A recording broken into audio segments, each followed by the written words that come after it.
अस्सलाम वालेकुम, welcome to debate eight 8। मैं हूं ईसा नकवी। 27 फरवरी है, पाकिस्तान में आम इंतखाबात 8 फरवरी को हुए। उसके बाद लगता ये था कि पाकिस्तान में इस्तेहकाम आएगा, लेकिन हर गुजरते दिन के साथ मंजरनामे पर धुंध मजीद गहरी हो रही है, बल्कि जो सियासी लड़ाई है वो नई जहतें इख्तियार करते हुए नज़र आ रही है। पहले सवालात ये थे कि क्या पाकिस्तान में इस्तेहकाम आएगा और बैनुल अक़वामी सतह पर पाकिस्तान में बनने वाली हुकूमत, उसकी लेजिटिमेसी के हवाले से, उसकी क्रेडिबिलिटी के हवाले से सिर्फ सवालात मौजूद थे। लेकिन अब खुदा न खास्ता मामला वो बनता हुआ दिखाई दे रहा है कि जहाँ पर पाकिस्तान की आइंदा हुकूमत को रिकग्निशन के मसाइल का भी सामना करना पड़ सकता है। मरियम नवाज साहिबा चीफ मिनिस्टर बन चुकी हैं, लेकिन वो चीफ मिनिस्टर ऐसे बनी है कि पाकिस्तान तहरीक इंसाफ का क्लेम यह है कि महर शराफत अली फॉर्म 45 के मुताबिक उनको शिकस्त दे चुके थे। ये मामला है मरियम नवाज साहिबा का। उसके बाद सवाल उठा लें खैबर पख्तूनख्वा की, तो खैबर पख्तूनख्वा की असम्बली का इजलास कब होगा, कैसे होगा, लेकिन वहाँ पर भी मखसूस नशिस्तों की अलॉटमेंट का मामला पूरा नहीं हो सका। फिर चलते हैं बलूचिस्तान की तरफ, जहां पर सेनेटर सरफराज बुगटी ने अब से कुछ देर पहले इस्तीफ़ा दे दिया है और अपना इस्तीफ़ा सेनेट सेक्रेटेरिएट भिजवा दिया है।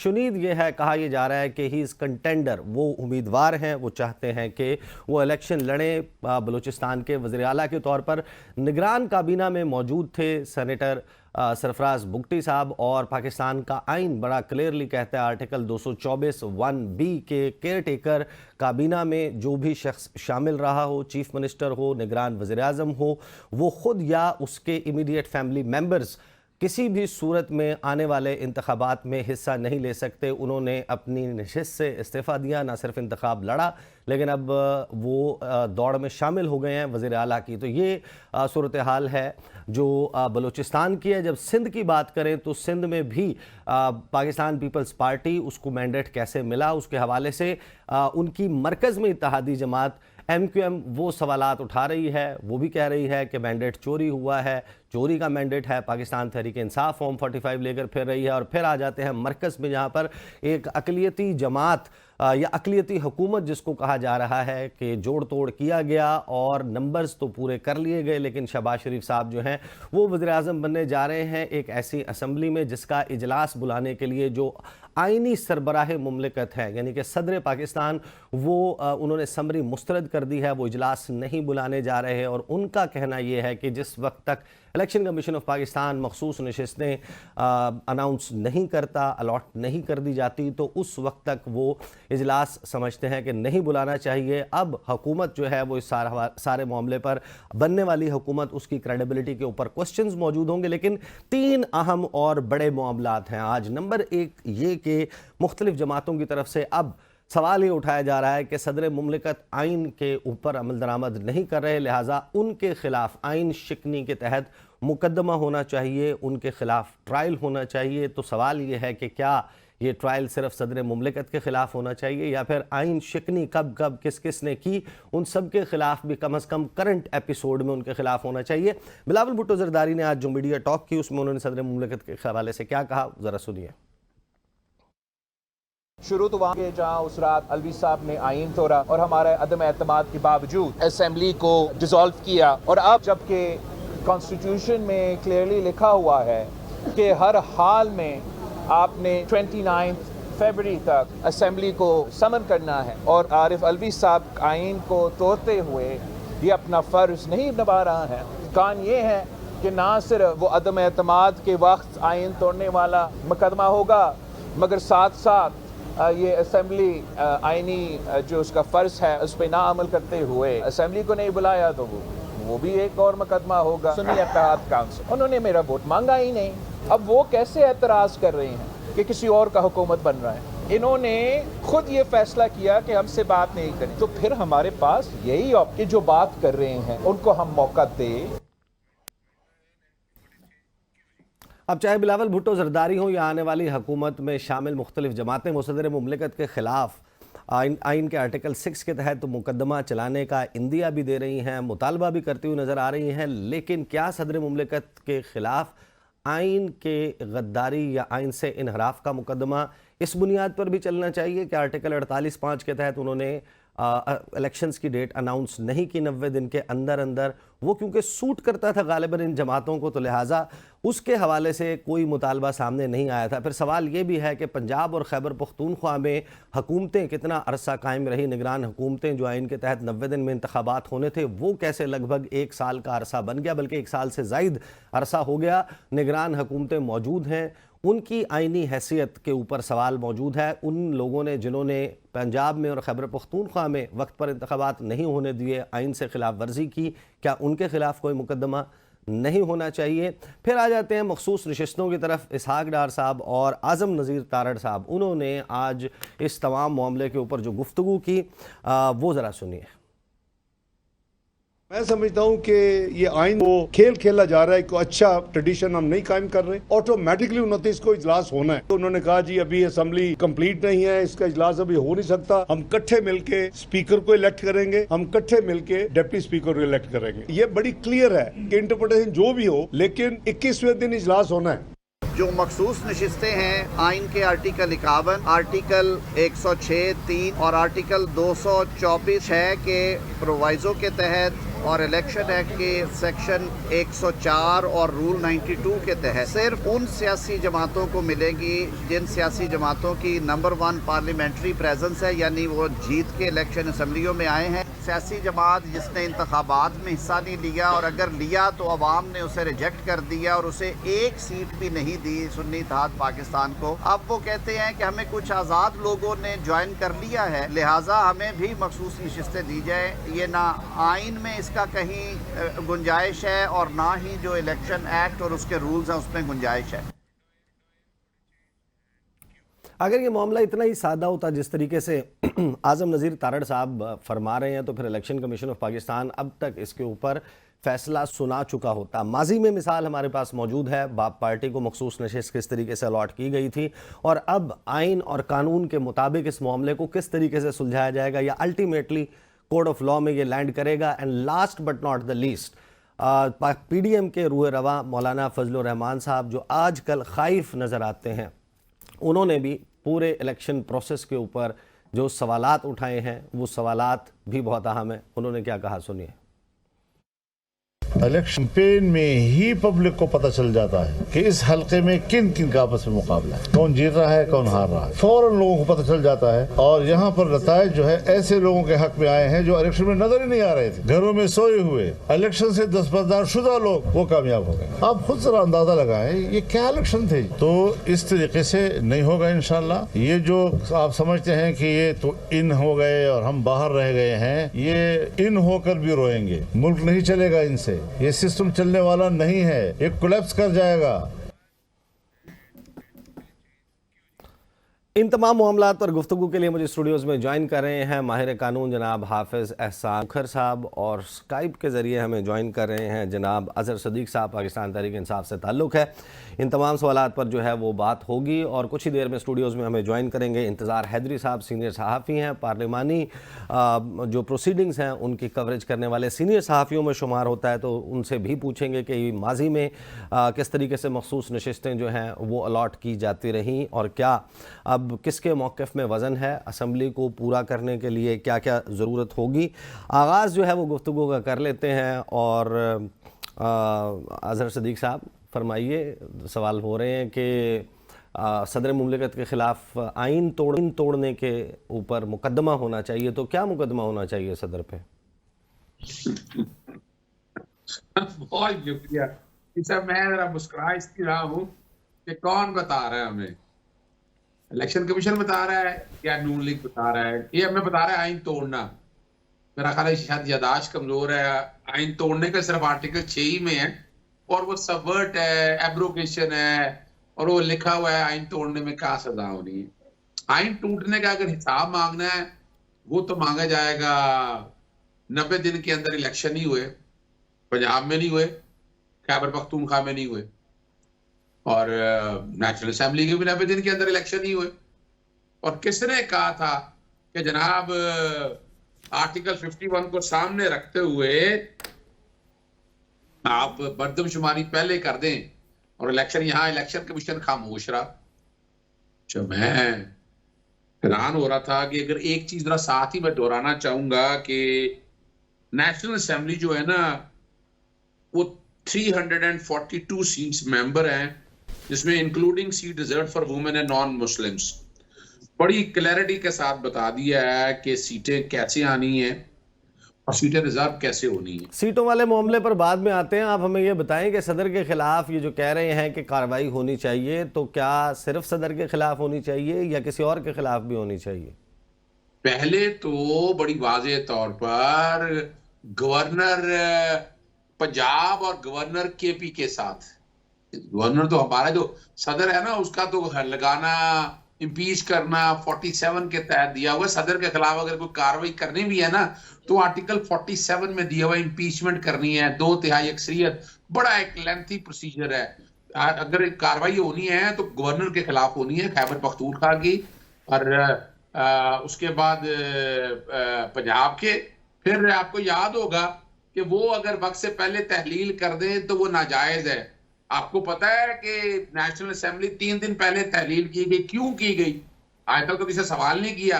इसमें जस्टिस अतर मलिला ने जवाब दे दिया था अपने एक्स्ट्रा नोट के अंदर, जो एडिशनल डाइसेट नोट कह दूं मैं, कि जिसमें एडिशनल नोट कह दूं, इजाफी नोट था जी।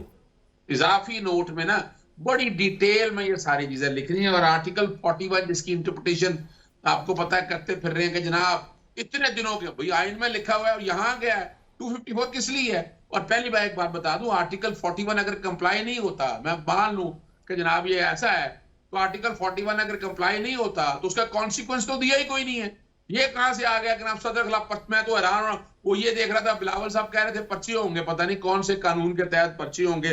सदर एक आईनी होता है, आर्टिकल 248 बड़ा क्लियर है, इम्यूनिटी देता है, तो सदर के खिलाफ पर्चे वर्चा कोई सवाल ही। हाँ, अब आगे ये जो डेट दे रहे हैं, निगरान हुकूमतें डेट मुकर्रर करती फिर रही हैं, ये पता नहीं किस आइन की कौन सी प्रोविजन लिखा तो वहां हुआ है, लेकिन पहले असेंबली तो मुकम्मल कर ले। आपने तो रिजर्व सीटें ही नहीं दी। पंजाब असेंबली में ऐसे ही इजलास हो गया, बलूचिस्तान सिंध असेंबली के अंदर ऐसे ही इजलास हो गया। आपने रिजर्व सीटें जो पार्टी का हक है, अच्छा ये इख्तरा दो तरह से दे रहे हैं ये कि जनाबे आला कि इस तरह के। अजहर सिद्दीक साहब इस सब्जेक्ट के ऊपर मैं आपके पास वापस आता हूँ। खोखर साहब, मुझे ये बताइए कि सदर के खिलाफ 21 दिन में आइन कहता है कि इजलास बुलाना है, जैसे ही इलेक्शन हो जाता है, इलेक्शन के 21 दिन में इसके ऊपर तो कार्रवाई का मुतालबा किया जा रहा है कि हो जाए सदर के खिलाफ आइन तोड़ने, आइन शिकने की कार्रवाई। तो 48(5) जो कहता है सदर मुमलिकत ने इजलास बुलाना है 90 दिन के अंदर अंदर, वो नहीं बुलाया तो उसके ऊपर नहीं कार्रवाई होनी चाहिए? बिस्मिल्लाहिर्रहमानिर्रहीम। ईसा, आपका शुक्रिया। पाकिस्तान के अंदर जो पॉलिटिकल पार्टीज़ की सबसे एक कॉमन स्टेटमेंट चल रही है पिछले 2 साल से, वो आर्टिकल 6 है।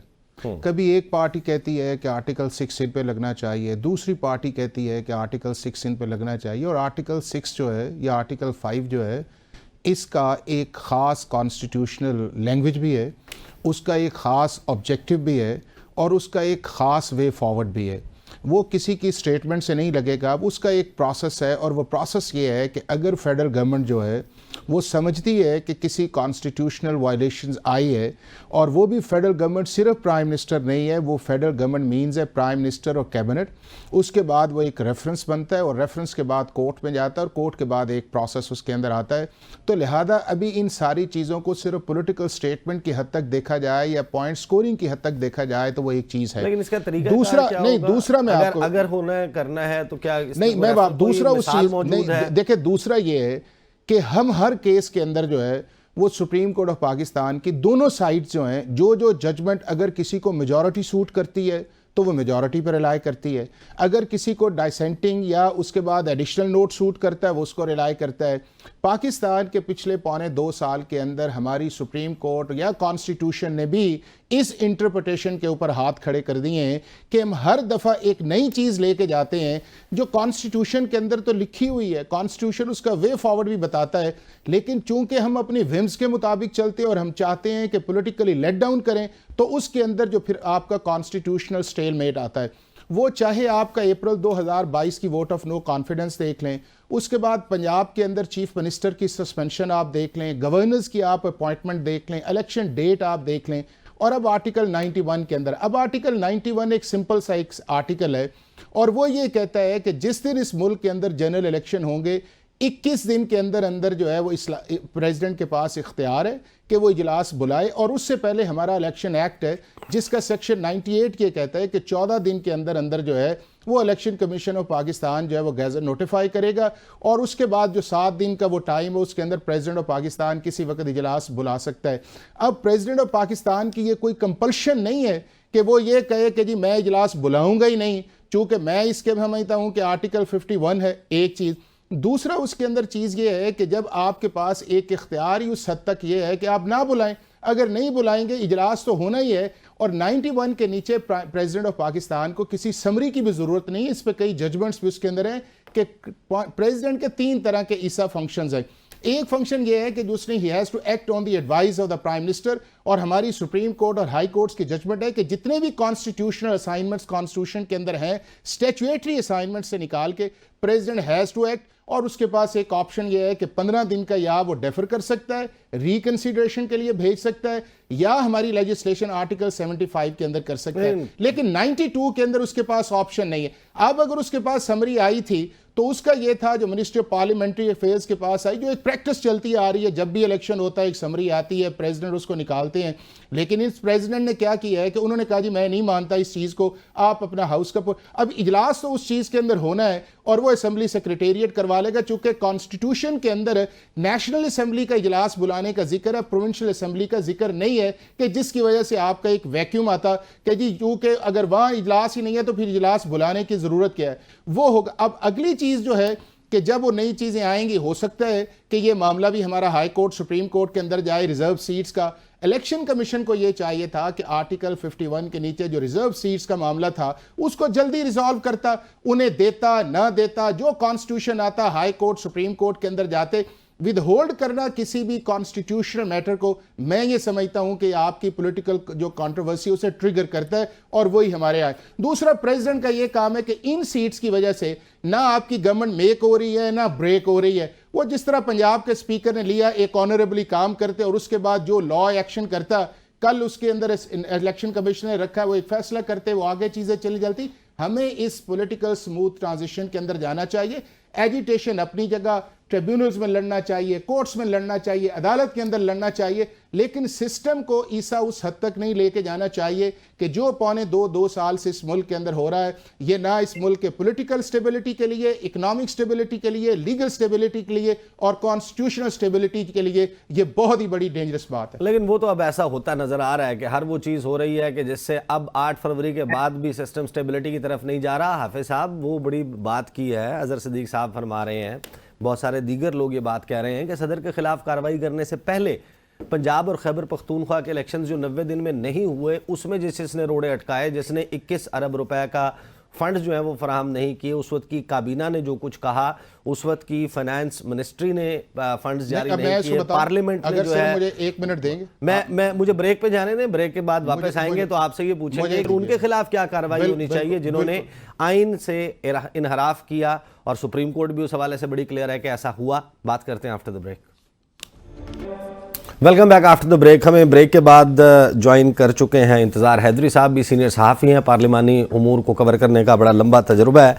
तो जो ब्रेक से पहले बात हो रही थी, हाफिज साहब वहीं से कंटिन्यू करेंगे कि आइन की जो खिलाफ वर्जी है वो अब सिर्फ सदर मुमलिकत के ऊपर आप कैसे ये तलवार लटका सकते हैं, जब पॉइंट ऑफ ऑर्डर पर एक तहरीक अदम एतमाद उसको ख़त्म कर दिया गया और उसके नतीजे में जो राइटली मेंशन कर रहे हैं 2022 में जो कुछ हुआ उस पर क्या होना चाहिए, और फिर फॉर राइट और रॉन्ग रीजंस जब पंजाब और खैबर पख्तूनख्वा असम्बलियाँ तहलील कर दी गई, उसके बाद सुप्रीम कोर्ट से लेकर फेडरल गवर्नमेंट से लेकर जिसने रखना डाला पंजाब और खैबर पख्तूनख्वा में इंतखाबात नहीं होने दिए आइन के मुताबिक 90 दिन के अंदर, उनके खिलाफ भी कार्रवाई होनी चाहिए। देखिए ईसा, कॉन्स्टिट्यूशनल डेविएशन या कॉन्स्टिट्यूशनल वायलेशन या कॉन्स्टिट्यूशनल सबवर्जन, ये 3 मुख्तलिफ एरियाज हैं जिसको हम कहते हैं। अब ये है कि कॉन्स्टिट्यूशनल सबवर्जन ना किसी की पॉलिटिकल स्टेटमेंट से लग सकती है और ना ही किसी अथॉरिटी के कहने पे लग सकती, अनटिल उसके अंदर 2 चीज़ें। एक ये है कि या आपको पाकिस्तान की कोर्ट्स जो है वो ये कहें कि इसके अंदर कॉन्स्टिट्यूशनल सबवर्जन आई है, या फिर फेडरल गवर्नमेंट जो है वो एक रेफरेंस बनाए और अल्टीमेटली कोर्ट के अंदर जाके साबित हो। अब दो चीजें जो हैं जिसकी तरफ अगर आप थोड़ा सा इसको डिस्टिंक्शन करें, बिल्कुल अगर 90 दिन के अंदर पंजाब के अंदर और केपीके के इलेक्शंस नहीं आए तो उसके अंदर जो भी रिस्पॉन्सिबल थे उनके खिलाफ एक्शन होना चाहिए, कॉन्स्टिट्यूशनल वायलेशंस का या कॉन्स्टिट्यूशनल सबवर्जन्स का। लेकिन अगर मामला सुप्रीम कोर्ट ऑफ पाकिस्तान के अंदर चला गया था तो सुप्रीम कोर्ट ऑफ पाकिस्तान को जिस तरह उन्होंने वोट ऑफ नो कॉन्फिडेंस के अंदर प्रेसिडेंट ऑफिस के मुतालिक स्पेशल रिमार्क्स दिए या उनके मुतालिक ऑब्जर्वेशन दी कि प्रेसिडेंट ऑफिस को यह काम नहीं करना चाहिए था, जब उन्हें पता था कि आर्टिकल 95 और सारा वो जो एक्ट था उसे उन्होंने रिवर्स किया, तो जब ये जो मामला आया था 224 के नीचे और उसके बाद सारा था, तो सुप्रीम कोर्ट ऑफ पाकिस्तान को टाइमली इंटरवीन करके वो सारे लोग आइडेंटिफाई करने चाहिए थे कि इसका ये रोल है और फिर सुप्रीम कोर्ट का एक ऑर्डर होता। चूंकि मैं अब आपको बताऊं कि जितनी देर तक आप इस प्रोसेस को किसी न किसी लॉ के अंदर नहीं लेके आएंगे उतनी देर तक ये मामला जो इसी तरह चलता रहेगा। मैं आपके पास आता हूं अजहर सदीक साहब, आपका टेक लेता हूं मैं इस पे। अपनी मर्जी के मुताबिक जो है हम इंटरप्रिटेशंस करते जाएंगे। और दूसरा ये है कि एक चीज को बहस करते हुए हम दूसरी तरफ चले जाते हैं कि जी उसको भी पकड़े उसको भी पकड़े। हाँ, जो चीज है उस पर उसकी अलहदा बात कर लें, जो दूसरी है उसकी अलहदा बात कर लें, लेकिन दो चीजों को मिक्स करके हम ये कहें कि इस चीज को कंफ्यूजन में डालें या उसका लीगल वे फॉरवर्ड ना हो, ये सारा है तो उसी सियासी लड़ाई का शाखसाना है, तो उसी सियासी लड़ाई का शाखसाना जो 2022 अप्रैल से चल रही है, अभी तक हमारे सामने है, उसको समेटने का नाम नहीं ले रही। अजहर सदीक साहब, आप बताएं कि आप डू यू एग्री जो खोखर साहब कह रहे हैं या आप कुछ और ऐड कर रहे हैं? नहीं, खोखर साहब तो वो बातें कर रहे हैं ना, हवाई बातें हो रही हैं सारी, ऐसा होना चाहिए ऐसा होना चाहिए। मैं तो बात देखे ना, हम ये पुरानी बातें भूल जाए, कैसे भूल जाए पुरानी बातें? अपना याद नहीं है 14 अप्रैल को इलेक्शन की डेट दी थी, कंटेम्प्ट की प्रोसीडिंग अपनी जगह है, सुप्रीम कोर्ट के ऑर्डर मौजूद है, क्या एक्शन लिया? 14 मई 14 पहले अप्रैल थी ना, अप्रैल 30-31 थी। ऐसा किसी ने कंटेम्प्ट एप्लीकेशन मूव नहीं की थी, किसी ने एप्लीकेशन मूव नहीं की थी। अब ये बड़ी वाज़ेह तौर पर ना ये कंटेम्प्ट का इशू, यानी क्यों दरखास्त दी जाए? मैं तो हैरान होता हूँ इस बात पे, कंटेम्प्ट दी जाए, क्यों कंटेम्प्ट दी जाए? क्या सुप्रीम कोर्ट की जिम्मेदारी अपनी नहीं है कि उसका अपना हुक्म था उस पर अमल दरामद होता? यानी हम ये कहें कि नहीं भी हमारी मर्जी, अपनी मर्जी से अपना सिलेक्ट करें चीजों को, बात सब करनी चाहिए आइन और कानून पे अमलदारी के हवाले से। ये तो बात बड़ी वाज़ेह है कि आपने खुद रास्ता दे दिया है। आइंदा से ये ज़हन में रख ले, किसने कहा आइंदा से 5 साल बाद इलेक्शन हो गए? सवाल ही पैदा नहीं होता। जो आज तक नहीं हो सका था वो आपने एक दाग पे गैलेसी डाल दी है। मैं कहता हूँ इस तरह आप 10 साल इलेक्शन कराएं, क्या कर लेंगे आप कुछ नहीं कहा आपने। वजह ये है कि जब तक आप उन लोगों को सजाएं नहीं देंगे, और उसकी मिसाल क्या है, मैं सल्यूट करता हूं इस्लामाबाद हाई कोर्ट को, यहाँ लाहौर हाई कोर्ट भी हो रहा है, हम ख्याल जजेस बैठे हुए हैं, यानी वहां नाम डालते हैं, ECL PCL में नाम निकाल देते हैं, वहां देखें वो डिप्टी कमिश्नर के अगेंस्ट कंटेम्प्ट की प्रोसीडिंग चल रही है। अगर आप एडमिनिस्ट्रेशन ऑफ जस्टिस पे अमल दरामद चाहते हैं तो आपको ये रवैया इख्तियार करना पड़ेगा, और ये रवैया हम नहीं कर रहे हैं। मैं नहीं समझता, सदर तो ध्यान में रखे ना, सदर तो आर्टिकल 248 में इम्यून है, सदर के खिलाफ तो आप कोई भी एक्शन ले ही नहीं सकते। कत्ते नजर गलत है या सही है, किसने कह दिया? पहले 248 की हर्डल क्रॉस करनी पड़ेगी। लेकिन सुप्रीम कोर्ट ऑफ पाकिस्तान जिस वक्त इस सारे मुकदमे को सुन रही थी और इलेक्शंस का मामला था, उमरता बंदयाल साहब की सरबराही में ये सब कुछ चल रहा था, उस वक्त जाहिर है कि सुप्रीम कोर्ट में एक वाज़ेह तकसीम भी मौजूद थी और काजी फाइज ईसा साहब का भी एक जजमेंट आ गया था कि आइन के तहत जो आर्टिकल 184(3) के तहत मुकदमात चल रहे हैं उनकी समाअत रोक दी जाए। बहरहाल बहस किसी और तरफ चली जाएगी। अजहर सदीक साहब, before I move on to Intezar Haidri साहब और मखसूस नशिस्तों का मामला, मुझे जरा क्विकली बता दें कि जो आइन का आर्टिकल 224(1)(b है वो ये कहता है कि members of the caretaker cabinets including the caretaker prime minister and the caretaker chief minister and their immediate family members shall not be eligible to contest the immediately following elections to such assemblies. अब ये तो वाज़ेह तौर पर यह कहता है कि जो भी निगरान काबीना का हिस्सा रहा हो, जो अपकमिंग इलेक्शंस हैं उसके बाद होने वाले इंतखाबात हैं उसमें हिस्सा नहीं ले सकता। अब वो बुगटी साहब ने इलेक्शंस में हिस्सा भी लिया है और अब खबरें ये आ रही हैं कि वो उम्मीदवार भी हैं चीफ मिनिस्टर बलूचिस्तान के लिए। तो आपके ख्याल में आईनी और कानूनी तौर पर ये दुरुस्त है? उनका असेंबली का इलेक्शन लड़ना भी क्या दुरुस्त था? अच्छा, पहली तो बात समझिएगा, पाकिस्तान में आइन और कानून आपको किसने कह दिया? आप गलत फहमी में मत रहें। हमारे इस पाकिस्तान में आइन और कानून नाम की कोई चीज नहीं है। पिछले 2 सालों में बता दें आपने इस पे आइन पे अमल दरामद देखा हो और उसी में आगे चलते हैं लेकर आपको, तो ये तो ज़हन से निकाल दें आप। मैं तो बल्कि तजवीज दे बैठा हूं और मैं बार बार तजवीज देता हूं, ये छोड़े इलेक्शन भी क्या कराने हैं आपने। एक आपने तकरीबन 100 अरब रुपया जाया कर दिया, चुप करके आप नीलामी डालें, अपना 1-1 अरब रुपया भी एक सीट से मिले तो 1500 के करीब सीटें हैं, को 1500 रुपया मुल्क के खजाने में आएगा, वो कर्जा उतरेगा, को भला हो जाएगा। यानी ये जो फसाइयत चल रही है ये नहीं। अब इसी के साक्साने में हम चलते हैं। यहाँ तो बड़ी क्लियर है। अच्छा, उसकी वजह क्या है? उसकी वजह ये है कि निगरान काबीना इलेक्शन में इन्फ्लुएंस होगा। आप एक दिन पहले कहें, मैं 2 दिन पहले कहूँ मैं तो निगरान काबीना का मैं हिस्सा नहीं, मैं तो इस्तीफा दे दिया है। भैया आपने तो बाकायदा वहां रहे, आपका सिर्फ इलेक्शन वाले दिन इन्फ्लुएंस की बात नहीं हो रही है, ये तो इलेक्शन के पूरा इंटरवीनिंग पीरियड के दौरान की बात हो रही है। और मैं बड़ा क्लियर हूं इस हवाले से कि सेनेट का इस्तीफा दे दिया उन्होंने। अब वो अपनी जो सूबाई असेंबली की नशिस्त है उससे भी जाएंगे वो, और इस पे जजमेंटें बहुत आ चुकी हैं रिकॉर्ड के ऊपर, आप जो मर्जी।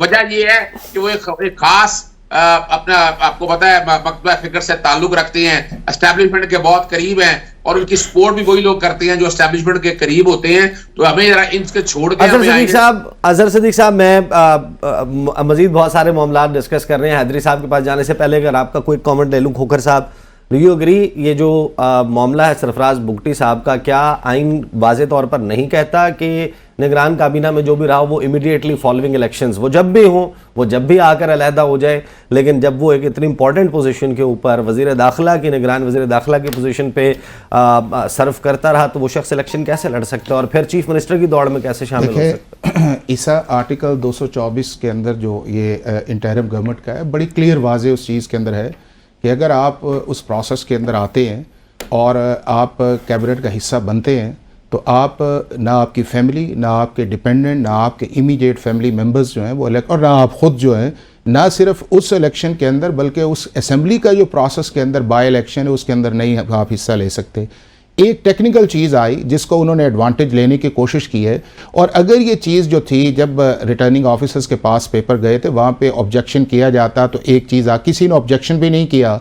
अब ये है कि अगर वो ओथ ले लेते हैं तो अल्टीमेटली फैसला तो अदालतों ने करना है। लेकिन मैं एक चीज़ कहूँगा कि एक तरफ हम सिस्टम को डिस्कार्ड करते हैं, हम कहते हैं कि जी सिस्टम भी ठीक नहीं है, रूल ऑफ लॉ भी नहीं है, इस मुल्क के अंदर कानून भी नहीं है, आइन भी नहीं है।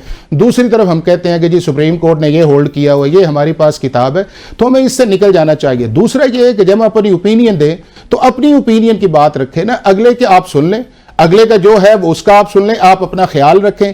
किसने क्या हवाई बात कही है, किसने क्या हवाई बात नहीं की, देखते तो सुनने वाले फैसला करते हैं ना कि क्या बात कॉन्स्टिट्यूशन के मुताबिक है या नहीं है। Let's the people will decide.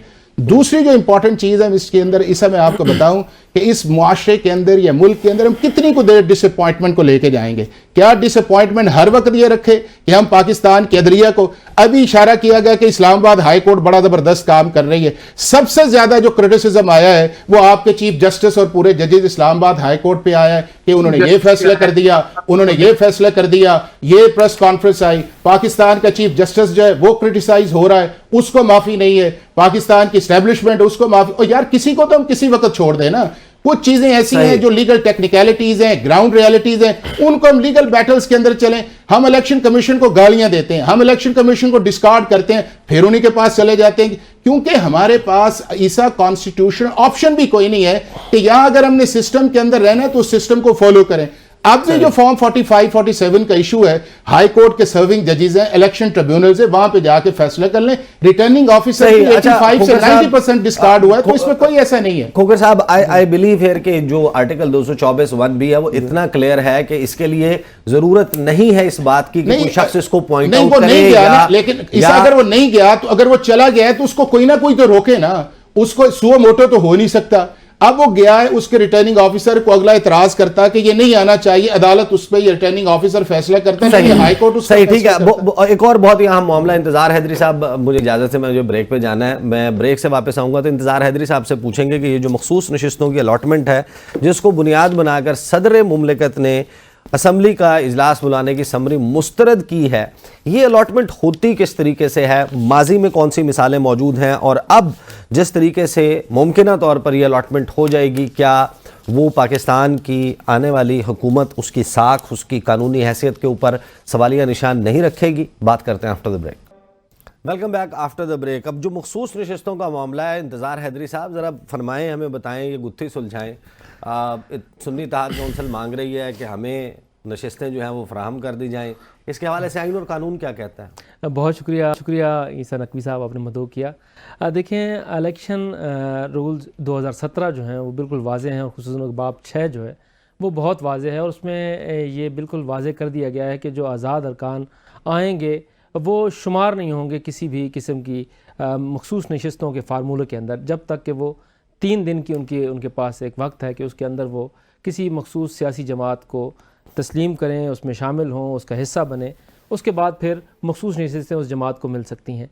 लेकिन यहाँ पर एक सवाल ये पैदा हो रहा है इस वक्त के जिस जमात में वो शामिल हुए हैं, सुन्नी इत्तेहाद कौंसल, क्या उसकी तरजीह जो फ़हरिस्त है वो जमा हुई थी? तो उसका जवाब ये है कि उनकी तरजीह फ़हरिस्त जमा नहीं हुई थी। अगर कोई एक भी उनका मेंबर तरजीह फ़हरिस्त में मौजूद होता तो शायद एक उनके पास एक बड़ा और वाज़े जो है वो एक मौक़िफ़ होता कि हमें मखसूस नशिस्तें फ़राहम की जाएँ, क्योंकि हमारे पास तरजीह फ़हरिस्त में कम से कम एक रुकन मौजूद है। और ये बात मैं जो आपसे कर रहा हूँ, ये लेजिस्लेशन ब्रांच, इलेक्शन कमीशन और बहुत से दीगर इदारों के साथ जो इससे रिलेट करते हैं उनके साथ हमने मुसलसल इस मामले बहस किया, क्योंकि खुसूसन हम खुद पार्लियामेंट्री रिपोर्टिंग कर रहे होते हैं और बहुत से ऐसे सवालात आते हैं जिनका जवाब बहुत ज़रूरी होता है। तो उसमें एक चीज़ तो ये थी कि अगर इनके एक भी तरजीह फ़हरिस्त में एक भी नाम होता तो इनके लिए बहुत आसानी होती। क्या माजी में कभी किसी जमात को दिया गई है? अब अगर माजी की हम बात करें, माजी में 2019 में अगर हम जाएँ खैबर पख्तूनख्वा में, जब फाटा का इंज़माम हो रहा है और वहाँ पर PTI की हुकूमत है और BAP जो है वो आपके सामने था 2018 के इलेक्शन के बाद, जैसे BAP सामने आई उसके बाद वहाँ पे 3 अरकान जो हैं वो आज़ाद तौर पर इलेक्शन लड़कर आते हैं असम्बली में और वो बात में शामिल हो जाते हैं। खैबर पख्तूनख्वा, अच्छा वो आते ऐसे हैं कि जब वो आते हैं तो उसके बाद उनके मुज़ाकरात हो रहे होते हैं PTI के साथ कि PTI के साथ वो शामिल हो जाएंगे। अब PTI के साथ वो शामिल इसलिए नहीं हुए कि उस वक्त उन्हें वफाकी का वहाँ की जो सूबाई काबीना थी उसमें हिस्सा नहीं मिल रहा था, तो फिर उनके पास वक्त था। उस वक्त के दौरान उन्होंने ये फ़ैसला किया कि हम बलूचिस्तान अवामी पार्टी का हिस्सा बनेंगे, और इस तरह से खैबर पख्तूनख्वा में बलूचिस्तान अवामी पार्टी बग़ैर इलेक्शन लड़े उस ऐवान का हिस्सा बन गई। अब जब उस ऐवान का हिस्सा बनी तो उनको वहाँ पर एक नशिस्त, मखसूस नशिस्त मिल गई, और कोई तरजीह फ़हरिस्त जो है वो जमा नहीं थी बलूचिस्तान अवामी पार्टी की, लेकिन एक मखसूस नशिस्त मिली। और फिर आप ये देखें कि 2024 जब हम इलेक्शन में अब ये हुए और नई असम्बली आई है, और 2023 में जब ये असम्बलियाँ मुकम्मल हुई हैं तो वो 4 नशिस्तों के साथ बलूचिस्तान अवामी पार्टी जो है वो खैबर पख्तूनख्वा में मौजूद है। ये एक जो है एक अहम तरीन जो मिसाल है वो मौजूद है। लेकिन इसमें एक चीज़ और भी है, इसमें एक चीज़ ये भी है कि अब जो कानूनी माहिरीन हैं और इलेक्शन कमीशन और उसके साथ साथ कौमी असम्बली में जो लोग लेजिस्लेशन के हवाले से एक एक लफ्ज़ को देखते हैं, वो ये कहते हैं कि अब ये सवाबदीद है इलेक्शन कमीशन की कि वो उस नज़ीर को देखते हुए या गुड जस्टर के तौर पर कोई फ़ैसला कर दे, और जो मखसूस नशिस्तों को अभी तक जिसका फ़ैसला नहीं हुआ, जिसके ऊपर अभी एक फड्डा पड़ा हुआ है पार्लिमानी वजारत में, वज़ीर आज़म हाउस में, कौमी असम्बली सेक्रेटरीट में और ऐवान सदर में, तो उसके ऊपर फ़ैसला भी होना है। तो अब अगर गुड जस्टर के तौर पर PTI को या सुन्नी इत्तेहाद कौंसल के उन अराकीन को वो मखसूस नशिस्तें मिलती हैं तो होगा। बसूरत दीगर ये मामला जो है ये मुझे सुप्रीम कोर्ट ऑफ पाकिस्तान में जाता नज़र आ रहा है, और वहाँ पर शायद इसकी कोई चीज़ सामने आए। इसमें एक चीज़ और भी है, देखें पहले आज़ाद अरकान आते थे 2, 4, 6, 8, 10, 20, इससे ज़्यादा तो नहीं आए। अब इतने अरकान आते थे, वो किसी न किसी जमात में शामिल होते थे तो उस जमात की तादाद बढ़ जाती थी, उस हिसाब से अकॉर्डिंगली सीटें मिल जाती। लेकिन अब देखें ये 80+ लोग आए हैं और इन्होंने एक जमात में अब शमूलियत इख्तियार कर लिया। अब इसके हवाले से ये एक बड़ा आइनी सवाल भी है कि इसके ऊपर अब इनकी जो तकरीबन नशिस्तें बनती हैं वो अगर 18 से 20 नशिस्तें बनती हैं तो वो किसी दूसरी जमात को दी जाएंगी, तो क्या ये उस जमात के साथ नाइंसाफ़ी नहीं होगी? अच्छा, फिर अगर, क्योंकि देखें ना, मखसूस नशिस्तें देनी ज़रूरी हैं आपने, चाहे वो आप इस सुन्नी इत्तेहाद कौंसल को दें या फिर तमाम जमातों में तकसीम करें। 24 से ज़ायद गालिबन नशिस्तें बनती हैं। अज़हर सिद्दीक़ साहब ज़रा मुझे क्विकली बताइएगा कि अगर सुप्रीम कोर्ट ऑफ पाकिस्तान जाता है ये मामला, ये मखसूस नशिस्तों के मामले को सुलझाए बगैर क्या हम बहुत बड़ा सवाल नहीं खड़ा कर देंगे जो क्रेडिबिलिटी है बनने वाली हुकूमत और असम्बली, उसकी क्रेडिबिलिटी पे? देखिए, एक बात तो बड़ी वाज़ेह है कि मैं ना पिछले 3 सालों से इलेक्शन को देख रहा हूँ। अब आपको याद होगा कि ज़िमनी इलेक्शन थे तो पंजाब की खवातीन की जो कि हमारी सीटें थी, मैंने उस पर प्रिंसिपल सेट हो गया हुआ है ज़ैनब उमैर के केस में, जैनब, वो रिपोर्टेड जजमेंट है, जैनब बैर के केस में हुआ कि हमारी सीटें थी रिजर्व, उन्होंने कहा हमारी जगह दूसरी को जाएंगी। तो भैया हमारी लोगों ने, कैंडिडेट ने जो इस्तीफे दिए थे तो सीटें हमें ही आनी थी ना, क्योंकि हमारी पार्टी पोजीशन के मुताबिक सीटें थी, सर्टिफिकेट के मुताबिक। और इलेक्शन कमीशन ने क्या किया, इलेक्शन कमीशन ने हमारी बात दरखास्तें मुस्तरद कर दी। इलेक्शन कमीशन को अब भी ख्याल आना चाहिए कि लाहौर हाई कोर्ट ने फिर कहा कि नहीं, ये सीटें हमारी हैं और हमें सीटें वो वापस मिली। यहां भी आर्टिकल 51 की इंटरप्रिटेशन अगर कहें, अगर खाम ख्याली से हम निकल जाएं, अगर हम बायस्ड होकर ना सोचें इस बात को, तो बड़ी वाज़ेह बात है 51 में प्रोपोर्शनेट के मुताबिक सीटें मिलनी है आपको। यानी आपका जितनी पार्टी पोजीशन, और पार्टी पोजीशन देखिए क्या है, अब यहाँ इलेक्शन कमीशन क्या ज्यादती कर रहा है। सेक्शन 215 में पार्टी निशान लिया गया है, आर्टिकल 17 के तहत पार्टी नहीं ली गई। आर्टिकल 17 के तहत अगर ठीक है, अजहर सिद्दीक साहब, वक्त की किल्लत है, मुझे ज़रा क्विकली जो है वो खोखर साहब का इसके ऊपर टेक लेने दें। खोखर साहब, मुझे बताइएगा कि ये पाकिस्तान के अवाम के साथ आपको नहीं लगता कि ज़्यादती है? एक पहली बात ये कि जो बैक्ड थे कैंडिडेट्स पाकिस्तान तहरीक इंसाफ के, उनको अपने साथ शामिल कर लेना, और फिर जो उसके तनासुब से नशिस्तें तहरीक इंसाफ के बैक्ड कैंडिडेट्स के हिस्से में आनी चाहिए, वो अब उसके ऊपर नज़र जमा लिया पीटीआई और पीपल्स पार्टी और मुस्लिम लीग नून ने और MQM ने। तो आपका क्या ख्याल है सवाल? देखिए ईसा, एक है पॉलिटिकल नैरेटिव और एक है स्ट्रिक्ट कॉन्स्टिट्यूशनल लीगल नैरेटिव। जो पॉलिटिकल नैरेटिव है, इसमें तो कोई दो राय नहीं है कि पाकिस्तान के अवाम ने जो PTI बैक्ड कैंडिडेट्स हैं उन्हें इलेक्ट किया है, और पाकिस्तान के अंदर क्या दुनिया के अंदर ये एग्जांपल्स नहीं आई। अनप्रेसिडेंट हुआ है कि लार्जेस्ट तौर पे जो आपकी फॉर्मेशन ऑफ गवर्नमेंट्स के अंदर जो है वो सबसे ज़्यादा वो है, कभी भी नहीं आया। अभी आपने कहा लास्ट टाइम जो था 13 MNAs जो थे वो इंडिपेंडेंट आए थे, जिसमें 9 मेंबर्स ने PTI को ज्वाइन किया 2018 के अंदर, और 4 लोग जो थे उन्होंने अपना जो स्टेटस था वो इंडिपेंडेंट रखा, और चारों लोग एक एक प्रोविंस के अंदर थे।